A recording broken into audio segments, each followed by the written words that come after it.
quote for you this morning. Be prepared. Don't make yourself the story. Expect the unexpected. That's what it takes to be a debate moderator, as written by someone who knows that role better than, well, anybody I know. And that is the man who will be the debate moderator tonight, Steve Paikin, who is the host of TVO's flagship current affairs program, The Agenda, giving me some time today. And I'm just delighted to have you here. It's a delight to be here. Although when I left Toronto 4 days ago, it was warm. I didn't bring a jacket. I know. That seems like a very dumb decision right now. It does. It's been fresh, to say frais. Frisquette. Très frais ici, n'est-ce pas? You were watching last night. Sure. I am sure. Yeah. What did you learn? All of those things you just said, which I gather you plucked from a column that I wrote about. Steve writes a fantastic column. Thank you for saying so. Yeah, expect the unexpected, to be sure. We all found out yesterday that the Greens were not going to be participating in the debate. So as you can imagine, the team that puts together the questions, I'm part of the team, but there is a team that puts together questions. And we had written, over several meetings of several hours, questions which would have included the Greens. Well, guess what? Back to the drawing board. We got to take all those out and put something else in there right now. So I don't think that's ever happened before. We're on debate day. You lose one of your candidates. We understand the reasons, but there you go. So that was the first thing, expecting the unexpected.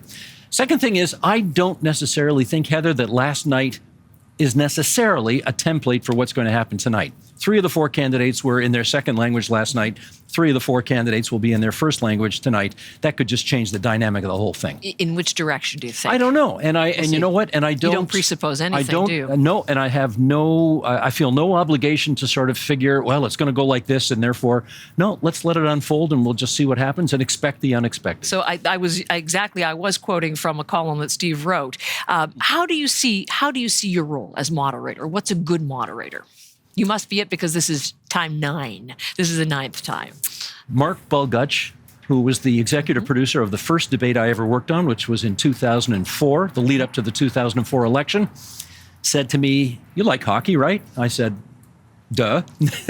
He said, "You know the best refereed games, right?"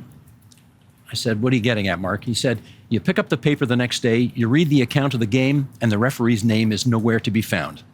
That's what I'm going for. It's not about me tonight. It's their show. My job is to enforce the rules, make sure everybody gets equitable time, make sure the viewers have an opportunity to hear them speak. In other words, can't have all 4 of them yelling at each other all at once. But really, tomorrow, if everything goes well, I won't see my name anywhere, and it'll be about them. How do you prepare? Pretty exhaustively, people should know. Well, there's a lot. Yeah, you're absolutely right. There's a lot. First of all, you read everything you can get your hands on. You read the platforms, obviously. In previous years, I didn't get much of a chance to do it this year, but in previous years, you go door to door with candidates. You go to events that the leaders hold when they come through, in my case, Toronto, which is where I live.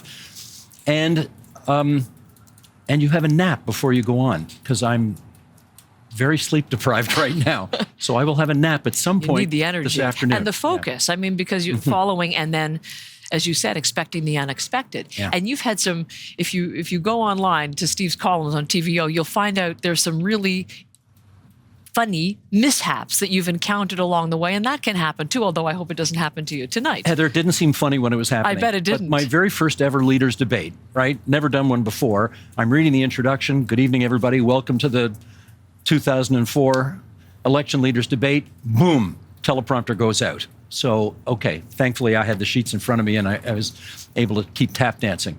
Another time, all of your monitors down here are all hooked up so that you can sort of see when you're on, when you're off, when you can look at your notes.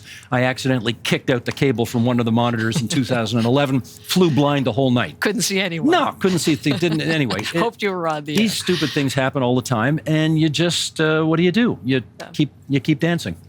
Well, may it not, as I say, happen tonight. Yeah. You've got a great crew putting the show together, so we'll hope for a flawless broadcast. In terms of format, many people praising last night's format in that they felt it was substantive, the information that people got in the end. And for the moderator, Patrice, last night, an opportunity to follow up with questions. It was almost like a panel discussion, the likes of which you moderate on a nightly basis. Is that the same format that carries through in English? It will be mostly the same. Okay. I won't say exactly the same, but it'll be mostly the same. And one of the things that I really liked about the format, beyond what you just said, You got to make a decision when you figure out the format. And I didn't do it. Laura Chatterjee, who is heading up our team, I'm sure you know her from CBC. I do. She came up with this great format, which allows one-on-one questions to the leaders, followed by extensive time for debate among the four of them.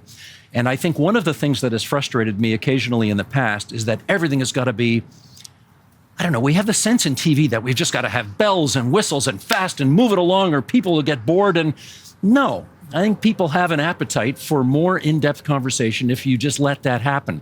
So we will have more in-depth conversation tonight. We'll let it play out. And I'm going to feel no obligation to cut people off after 10 seconds before they get a chance to make their points. We're going to let it breathe a bit. Well, there are matters of consequence before the voting public right now, so it does take some time to hear and assess.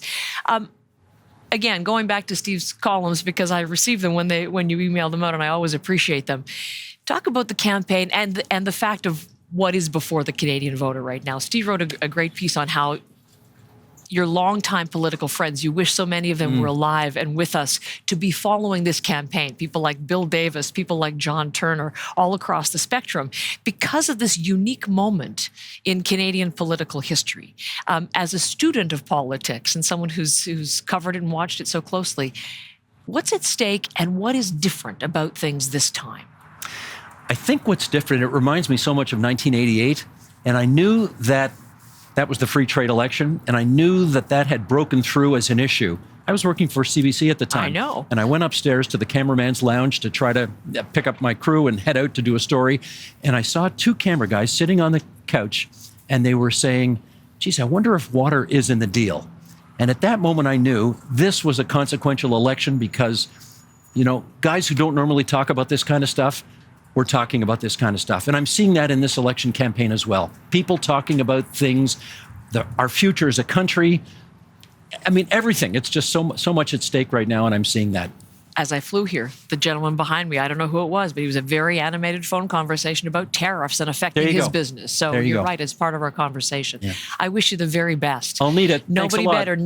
This will be his 9th in terms of federal and provincial debates, and we will be watching closely and hoping that you get a screen to be with you as and always. And a camera and a prompter. That'd be nice. And a sleep. All right, Amen. Steve Paikin.